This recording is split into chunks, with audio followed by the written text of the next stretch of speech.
This is Tetsuzan Benny Ron. I'm going to talk about the role of the marine biomass in the sustainability of the Pacific International Ocean Station, the PIOS, for the workshop at Hiroshima University, November 6th.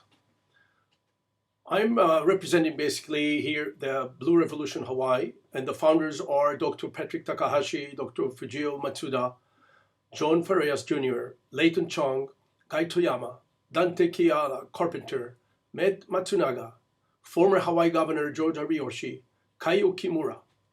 The chair is Dr. Pat Takahashi, Director Emeritus, Hawaii Natural Energy Institute, SOEST, University of Hawaii, and co-founder of the Pacific International Center for High Technology Research. I'm Benny Ron, the project director of the PIOS. Here we can see the first Blue Revolution Hawaii kickoff dinner, December 12th, 2010. We can see everybody sitting around the table from left to right. We see Guy Toyama, John Sanders, myself next to Pat Takahashi in the center, Leighton Chong, Bill Spencer, and John Farias on the far right.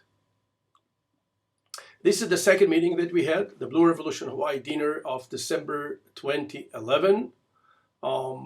This was the last time we had a chance to sit with Guy Toyama, who passed away the year later. Our Blue Revolution mission and vision. In the Blue Revolution, the ocean will supply much of our sustainable resources in harmony with the marine environment. Please note the logo, which center in Hawaii.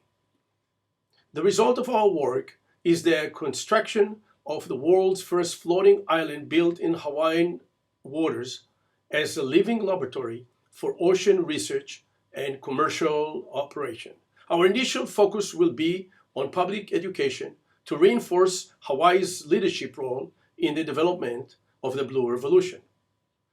A need for PIOS Living Lab, the ability for in-ocean research to be conducted at a multinational scale, funded cooperatively by various nations and their ocean research institutes, solving global problems of food, energy, water, climate change, typhoon, hurricane mitigation, determining economic feasibilities, a zero-emission carbon reduction, sustainability, showcase, destination for ecotourism, pilot model for future commercial operation, and ocean cities. All this is talking about building a model for an island, artificial island. And the concept of the Blue Revolution and artificial island is, as you can see here, we have a platform on the top, and we have deep cold water coming artificially upwelled. And you see the current is taking the cold water cell onto the left. And this is where the action is going, where all the nutrient is being dispersed and phytoplankton and fish, etc. Nutrients from the deep ocean can artificially upwell to stimulate surface water fisheries. As I said, we have the deep ocean water on the bottom in the purple, and then we see the euphoric layer in the middle, and on top we have nutrient-rich water, and the nutrient-rich water actually coming from the deep water that is pumped up.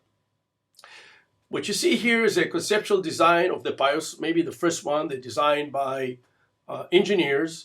Not a lovely picture here, but there are allocation for different processing, including the macroalgae processing. And this is a model that is drawn for Shimizu Corporation when they had in mind an emission as a result of the global warming and increase of the sea level to help islands that are going to be submerged. And they have put the mind together to build those artificial islands. And as you can see, there's a lot of green in it in order to capture photon, photosynthesis, and create energy and food for the future. This is a cutoff of this model where you have a diameter of 3 kilometers floating over the water with stabilizers, legs. You see the lagoon You see natural farm, you see plant factory, which is all the side and up the tower, and you see the city in the sky, basically. And this city in the sky is a 1 kilometer diameter, which is quite big, with a 1 kilometer height, which is amazing. And this is a challenge for a lot of engineers. You see the lagoon surrounding the whole area. Again, you see from the point of view of the artist, you have the natural farm, a lot of green, you have places for residents, and you have on the right side in the main tower is the offices and a place for the business. Basically, the city in the sky. In this model, you have terrestrial forest, natural farms, natural amusement, marine forest, coral reef, mangroves. Of course, all surround is with a lagoon. You have the marine forest aqua farming in certain point, and then you have the marine forest and beach resort. The idea is to attract people to come to this island. You need to generate a lot of energy. You need to generate the feed. It has to be 100% sustainable, but you need to have tourists in order to pay for all that. And this is a brochure that Shimizu Corporation kind of produced for the future, how it's going to look like, the waterside results with a sense of ocean and greenery. And you have strolling, jogging, shop restaurants, ecotourism, agritourism, aquatic leisure, culture, saloon, basically a wonderful place to be. Now what we see here is the globe, the middle of the Pacific. It's huge ocean, the biggest ocean in the world, and Hawaii is a little point, a little drop in the water. And we see here on the left the barrels of the oil, and on the right we see the vegetables, the basically representing the food. And Hawaii has to transport everything, import over 90% of everything that we have because we have a lot of population, but we don't have support. So we're talking about a crisis in general in seafood supply. And if we start on the bottom left, we can see that the marine fish basically is the greatest decline. Basically from the late 70s to today, it's a plateau.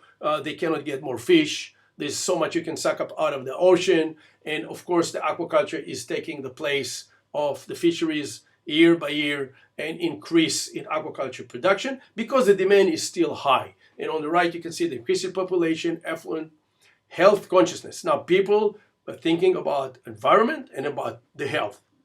What we see here that basically the United States already for a long time in trouble because we have a really high trade deficit. 2007, you see the trade deficit was $10 billion, import of $14 billion, and exporting of $4 billion. The problem is that the export is high quality seafood while the import is questionable.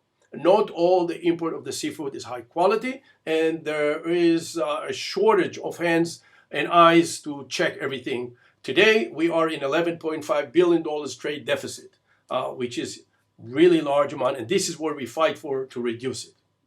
Now, talking about the mariculture in the United States, the seafood is second only to oil in U.S. trade deficit. Marine aquaculture offers the opportunity to provide healthy, sustainable food, employment for many sectors, and in many locations, means to bring greater understanding and appreciation of the agriculture and the oceans to consumers.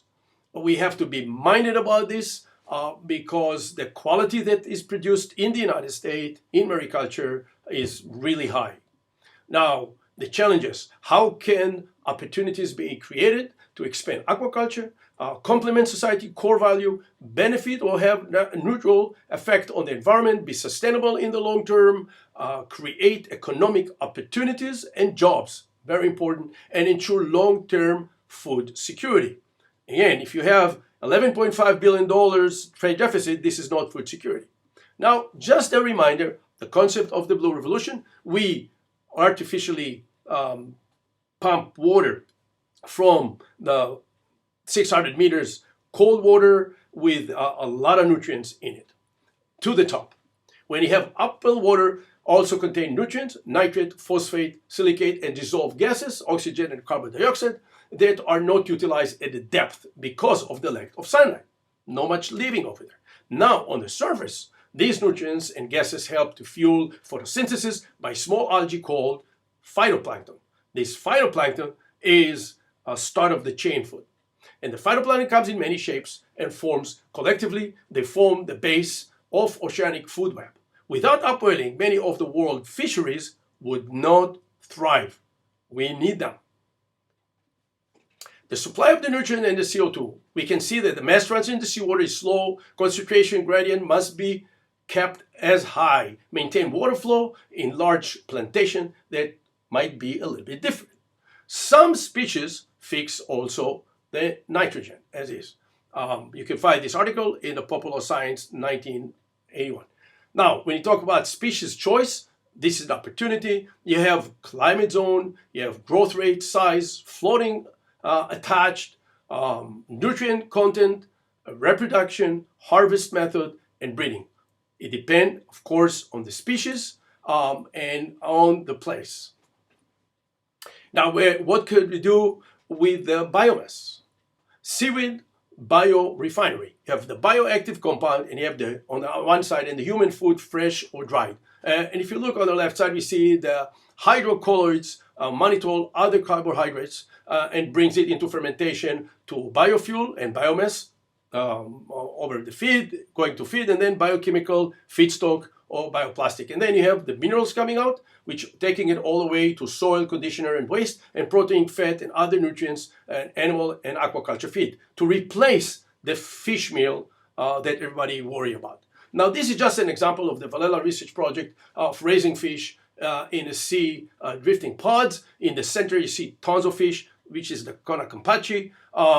And this, just to remind you, this is the upper trophic level. Kona Kampachi, the amberjack here in Hawaii, the Seriola rivoliana, is grown in Kona. You can see the cages, you can see the fish, high quality. Now, integration became a must in mariculture because of the impact on the environment. There's, you see how many cages, you see how many places are full of fish, and then there is a lot of waste, and this waste has to be taken up by the system. And the system, minimizing ecological footprint. It can be electric boat, wind power, natural-like eco conditions, and you have the fish on the left side, the finfish in the big cage, and then you have the waste is taken up by either invertebrates, you see on the bottom, and then you have the shellfish, and you have the seaweed. So basically, the biomass playing an important role here. There's a difference between IMTA and polyculture. On the left side, you see polyculture. Basically, these are fish, different kind of fish, they're eating different things, but they are in the same pond. But it's different from the IMTA, as you can see on the side, when you have finfish as the upper trophic level and providing the waste to all the rest of the trophic levels. So in IMTA, species are feeding on different levels of the food chain. So you have the fish being fed by pellets usually. They also can come from eventually from the seaweed. So you have a closed circle. So here you see a very well shown project that you show the monoculture on the one side, when waste going outside the system to the environment. On the right side, the IMTA, you have many consumers to the waste that coming from the fish. And those consumers basically assimilating the trophic transfer. This is another model where you can see in a fjord in Norway, and you can see it also in Canada, and you can see salmon, sea cucumber, mussels, and of course the seaweed. And usually the seaweed is the biggest biomass that capture most of the waste. And hopefully we want to take out the protein and eventually bring it back to the fish. Here you see a large-scale IMTA in China. You see the fish production in the cages up in the front in the green. And then you see mussel production. You can see those long line of white buoy on the left side, but you can see many going inside into the horizon. And on the right side, you see the algae production with black buoy, again, going all the way into the horizon. So we talk about huge amount in this bay or estuaries. Now we are attracted to Kona because this is the action here in Hawaii, and you have here huge area. This is an example of cyanotech, microalgae technology, continuous production since 1985 on a 90-acre farm that was once barren lava flow. Now look at that. It's so green, it's so beautiful. You have numerous of ponds that where the You have a lot of sun coming in. Kona is in the leeward side of the big island of Hawaii. It has less rain, it has a lot of sun, and this is where the action. And so you can get a lot of zeaxanthins, you add beta carotene, health food, and this company is able to produce a lot. 80% of all the income of aquaculture value is coming from Kona. And this is where we aim to work with our PIOS, and you get high-end seafood product, an integrated system. Deep seawater can be used to grow valuable seafood product, and this is the location where we aim. So you have clams and oyster spot ready for sale after 3.5 months. You have nursery production, not limited by nature seasons, and cost-effective production at winterless, basically, in Nelha. And you have to also think about the acidification that's happening in the Northwest, Pacific Northwest, and not in Hawaii. Here we see the cold water abalone mainly going to Japan. Abalone is a short supply in the world, optimized growing condition with Nelha resources. And guess what? The abalone, the main thing that they eat is seaweed, and at least when they are grown up. So above you can see the Ezo abalone sorted out in various sizes. On the right you can see the seafood of choice, or the food of choice for the abalone, which is a type of seaweed, and we need to learn to grow more of that.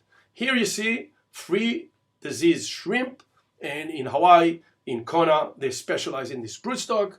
Certified shrimp broodstock, stronger, more resilient, genetic lines developed through traditional breeding techniques, and the advantage is that Hawaii is isolated, so the chance for the disease to come in is small. Now we have the American Maine lobster. Import lobster from natural fisheries, rejuvenate with cold, deep ocean water, and export fresh product. Now we have also the marine ornamentals, aquarium industry specialties with international market. R&D at Nelha provides breakthrough on captive breeding of high-value popular species, reduce pressure on the wild stock.